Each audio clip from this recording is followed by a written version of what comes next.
Hello, I'm Robert Johnson, location pastor at Church of the Resurrection at the Leawood location, and we're back for another episode of Resurrection Stories. I'm Angie McCarty, and I serve here as one of the pastors as well. Welcome to Resurrection Stories, a podcast about hope, purpose, transformation, and service. Each week, you'll hear from a guest connected to Church of the Resurrection who is living out their faith in inspiring ways. Our hope is to expose our congregation and the Kansas City area to some of the amazing people who make up our church in a way that inspires you to live out your faith and make a positive impact in our community. As you listen to today's conversation, I invite you to share this podcast with others. You can do that by going to core.org/podcasts. Now let's welcome our guest for today's episode. Our guest today is Dennis Apple, who serves as one of our care pastors here at the Leawood location. Dennis has a powerful story to share, and I can't wait for you all to hear it. It's a story of grace upon grace that he realized most profoundly through time of great loss. He is a wonderful and powerful pastor, leader, and friend. So let's get started. Dennis, we are so thankful that you would come here today, take your time and share your story with us. Well, thank you. It's good to be here, and thank you for the invitation to come and share a bit of my story. I've been here in Resurrection. It's been an interesting trip for me. I'm from Indiana and born and raised in a EUB church, Evangelical United Brethren. And I am the oldest of 10 children, and as you may know, probably the EUBs, they merged with the Methodists in 1968, if I'm not mistaken. Mm-hmm. And so for 17 years of my life was there, but here I am. I'm one of the pastors of Connection and Care. That's what I do, and oversee a lot of the grief support groups, especially those who have lost children, grandchildren, siblings. So that's my job here. That's a lot of what I do, and I enjoy it very much. Well, I've got to tell you, Dennis, Angie and I, but I think we speak on behalf of the whole staff, from Pastor Adam and everyone. We love you here. You're so highly respected. I love the fact that you're so kind, but you're consistently kind. Like I've seen you in meetings and some of our care meetings, and we were having discussions and we were having disagreements and things got tense, and you never allowed the anxieties to shake you. And you were very patient, and when you spoke, you brought calm for everybody else. But we just love you, and I just want to say that. So would you tell folks your faith story? Tell us your story, your life story, your faith story, and if there were any significant turning points for you, would you share those as well? Yeah, well, thank you for the invitation to do that. As I just mentioned, from Indiana, and Mom and Dad raised me in that church that I mentioned a moment ago, EUB. And my mom and dad came to faith about the time I was born. It's pretty significant because I'm the oldest of 10. And so big family, and mother and dad always had us in the church. And so I was raised at a very religious home, and always to church Sunday morning, Sunday night, Wednesday midweek service. Just that was a part of the rhythm of our family. And around mom and dad's bed every night for Bible reading and prayers. Wow. Everybody prayed, from the baby all the way up to, it got long sometimes, different ones almost fall asleep as we were in that. And I'd usually use the Lord's Prayer or the Now I Lay Me. That was, Now I Lay Me Down to Sleep. You probably know that children's prayer. So that was the environment that I was raised in. My mother did suffer some from mental illness. Through the years, she would have 13 different electroshock treatments, and that's a whole nother story. But she kept us in church regardless of what happened. And I can remember many times in the middle of that morning going by her bedroom, and she would be on her knees with that Bible open on her bed, praying for her children, for me, for all my brothers and sisters. Wow.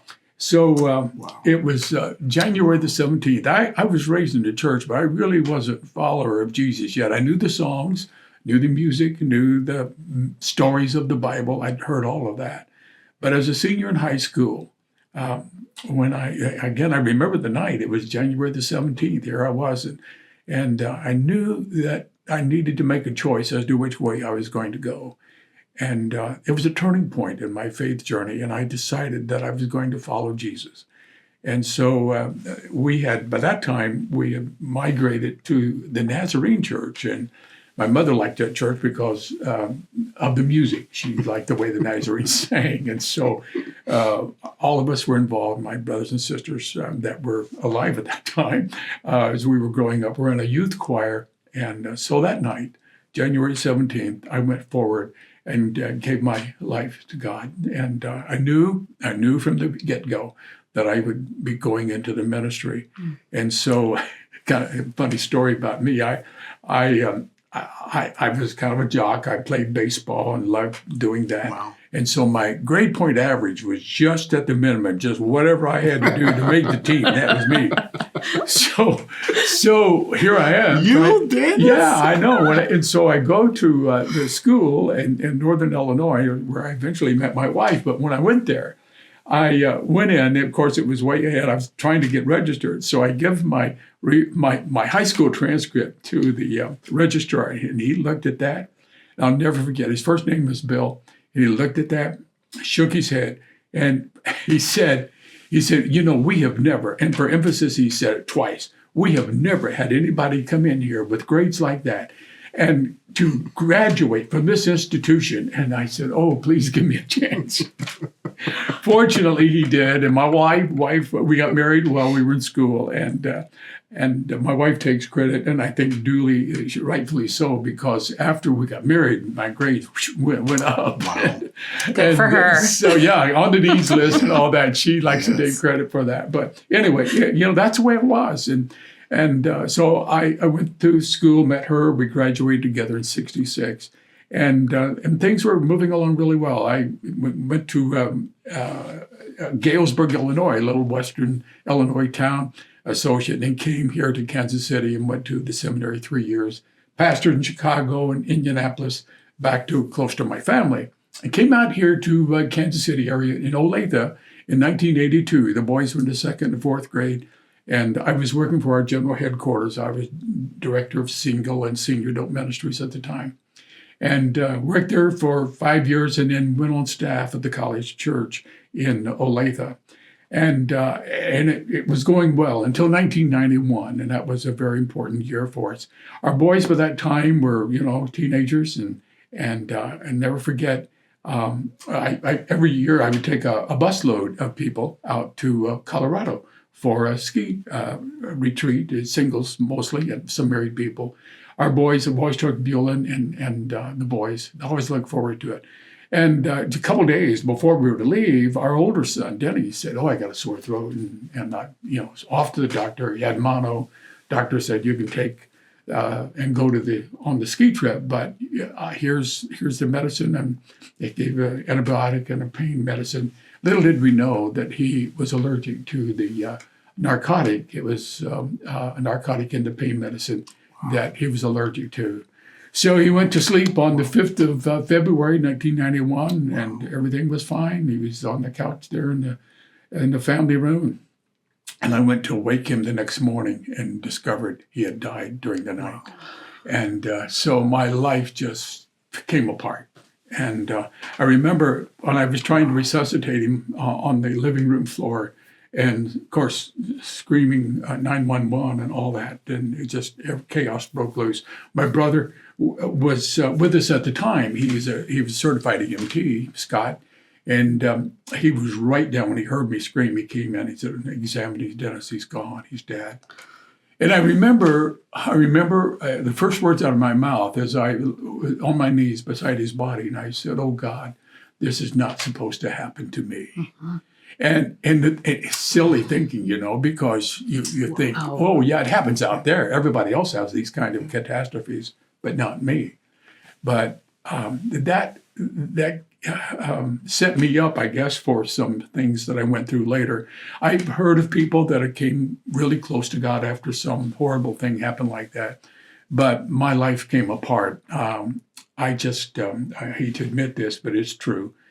That after this happened, of course, you're traumatized. Your concentration is gone. You can't think straight. And I would go to church and try to serve as a pastor and do what was expected of me. But inside, I'm thinking, how could you let this happen to me? I love you, God, and I pray for my boys every day, but how could you let this happen to me? So that gives you a sense of what I was thinking. And I went through a time, and I'd like to say it was just a couple of weeks, but it wasn't. It was years when I was just going through the motions, and I just felt empty and wiped out inside.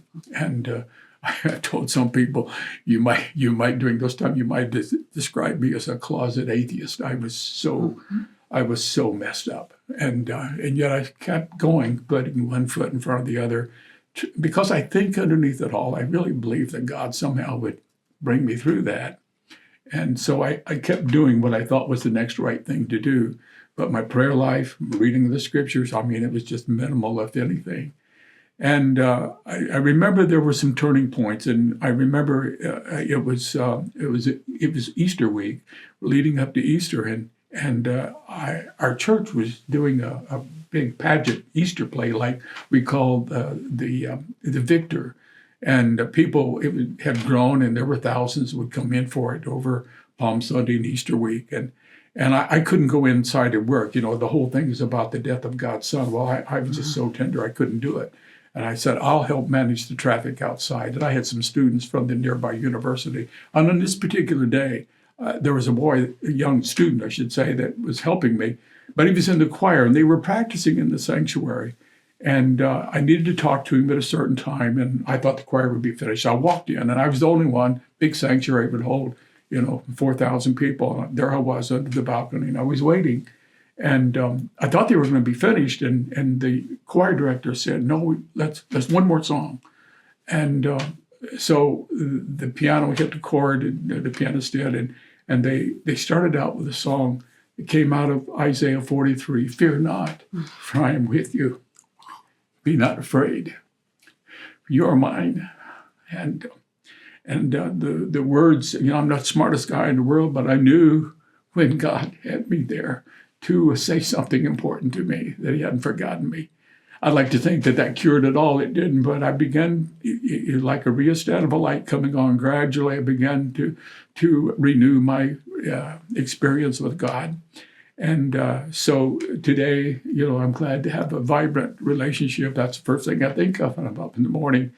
And so I'm very, very fortunate that I was able to get through that wilderness wanderings. But I have shared that story with others along the way, and I work a lot. My wife and I work a lot with people who have lost children who feel much the same way, and other people who are grieving. And when I tell the story, at first I didn't. For a few years, I thought, I don't want to give God a bad reputation. I don't want to let this out, But when I was forthcoming with those years of when I just felt annihilated, then others have said, well, let me tell you my story. And so I guess that's opened and give others the freedom to be able to talk about their faith journey as well. So I've probably given you more than you wanted, but I think it's so important that we give people in the church permission to tell the truth about where they are. Right. We always talk about growth and getting better, and do have some sense of toxic positivity in the church universal, I think. So to say to people as a pastor that your faith was annihilated when your life fell apart is powerful, and a powerful witness to God piecing you back together. And I thought about it. I appreciate you saying that. And that during that time when I was just hanging on by my fingernails, as we would say. And I look back on that. I think early in my ministry, I used to think, okay, if a guy has that, then, he's really slid back, But I have come to understand the grace of God in a way that I never did before. And I believe that God understood just how wiped out I was about that. And I believe that the loving grace of God that held me, even when I couldn't hardly make it, I thought it was just, I get emotional when I think about the goodness and grace of God that stood by me, and even when I wasn't aware. So I'm very humbled by what God has done in my life, and so I'm just, as Kevin was singing the other day, I'm just a sinner saved by grace, and I'm glad for God's goodness to me. Both of you all said two things that I just think I just want to just kind of recapture and so folks can hold on to toxic positivity. Mm-hmm. And I wish we've got to go back and do a whole podcast Yeah. with you just on that, what Yeah. that looks like in the church and how dangerous that is. But also that you discover the deeper meaning of grace in your most broken moment. Yeah. I get that somewhere when I did a new church plant that didn't make it, and we were growing numerically or in people, but couldn't survive financially.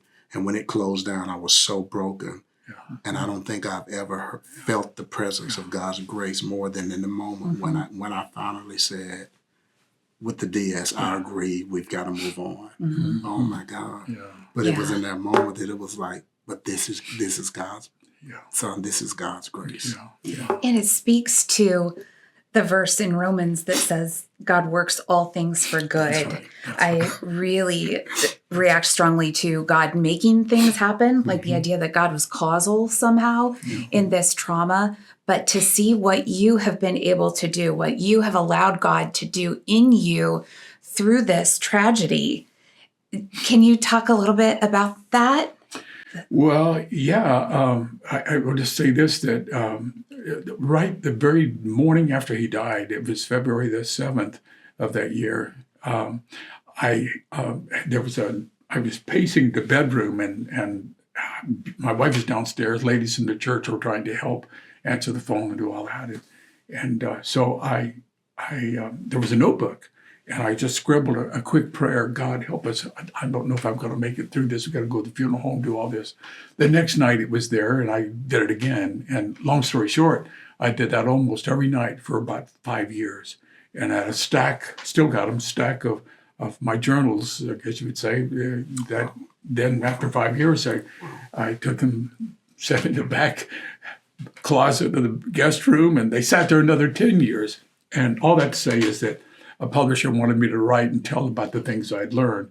And so I wrote that book 16 years after he died. And as a result of that, it seemed like just all over, I've heard from people literally all over the world. Yeah. And then that branched out to a larger way to a ministry that I never saw coming.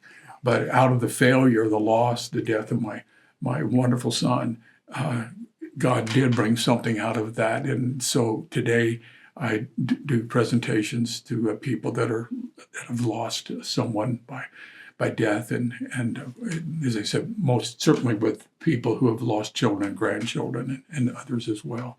So I do a lot of that. And I'm reminded that out of my shipwreck, out of my darkest night, then God was able to take something from that. And just as you said so well in Romans, just to wrest something out of that was able to help others. But during that time, I didn't think that was going to happen. In the middle of it, I was just trying to hang on, and with the hope that someday, somehow, God would bring something out of my darkest time. And so I've lived long enough now to see that happen. And I'm very thankful and humbled that God could take my story and use it to help others. I want you to ask him about, so we know that you've had a recent battle with cancer, and we can talk a little about that. But I want to share another story about you that just yesterday, a couple of days ago, you were just full of light and joy because you were sharing with me and Pastor Darrell about this invitation we've gotten to come over to the hospital that the nurses want to have their hands blessed. Called Healing Hands. Yeah. And they want a pastor to just come anoint their hands and pray. And I thought, That's beautiful. And Dennis was bubbling with joy. And he says, Robert, you should come with me. And he was just he was like so excited. Just I wish every member of Resurrection could have seen the joy on your face to talk about. Yeah. And you and I shared that. Like, man, that's amazing that they want someone to come and do that with them. But that's just beautiful. Yeah. Well, I so want to be able to say that you made it through this experience, although it informs your life, and then everything was perfect from here on out. You had your one trauma, and then nothing bad ever happened. Everything's wonderful from that point. Yes, nice little bow on your life. And of course, last year, you received news that must have been difficult to hear. Yeah, sure did. For the last several months, I've had this little nagging pain in the back. I thought I'd strained my back, and long story short, I went in and found out after all the tests and biopsy that I have a form of cancer. It's called non-Hodgkin's lymphoma. And fortunately, the oncologist told me, and I took him at his word. He said mine was a slow-growing, low-grade kind of cancer, and so he said I can get you another dozen years. And I said, well, I'm good with that. And so I went through the treatments, and I'm feeling great, and my weight has returned, and my energy and vitality, and I just roll along. And I think, of course, that's scary when you get the C word and all that. But there's something about what we've been through already. I just had the confidence that God is going to see us through this. This to me is small potatoes compared to where I've been already. And so it doesn't bother me, nor my wife as much. I mean, we had a certain amount of anxiety when we went in, not knowing what the doctor was going to say. But anyway, we're rolling along, and I'm very glad. I've never felt better. I told someone this morning, I've never felt better in my life. And I'm able to roll along and do the work of ministry and my vitality, the energy's got. So I'll go as long as my health and I can be a part of service in the church. So thank you for asking that question. But I feel great and looking forward to good days ahead. Yeah. Well, I hope that you'll spend your last dozen years right here on staff that we selfishly can just see you every day and you can lift us up. Thank you. Well, when Dennis was going through his treatments and everything, so they gave me a few months. Okay, Robert, you don't have to do the pager, weekend pager, some of the hospital visits. We're going to give you time just to, get your feet, get settled. So finally, Lisa Gunther says, okay, it's time. And I said, well, can I just follow Dennis around? Yes! And she goes, Robert, Dennis is out with his healing. You need to go do this. Like, you can't wait on. You need to go visit Dennis. You need to care for him. I was like, can I just trail Dennis? Dennis, thank you so much. Thank you so much. Again, we think so much of you.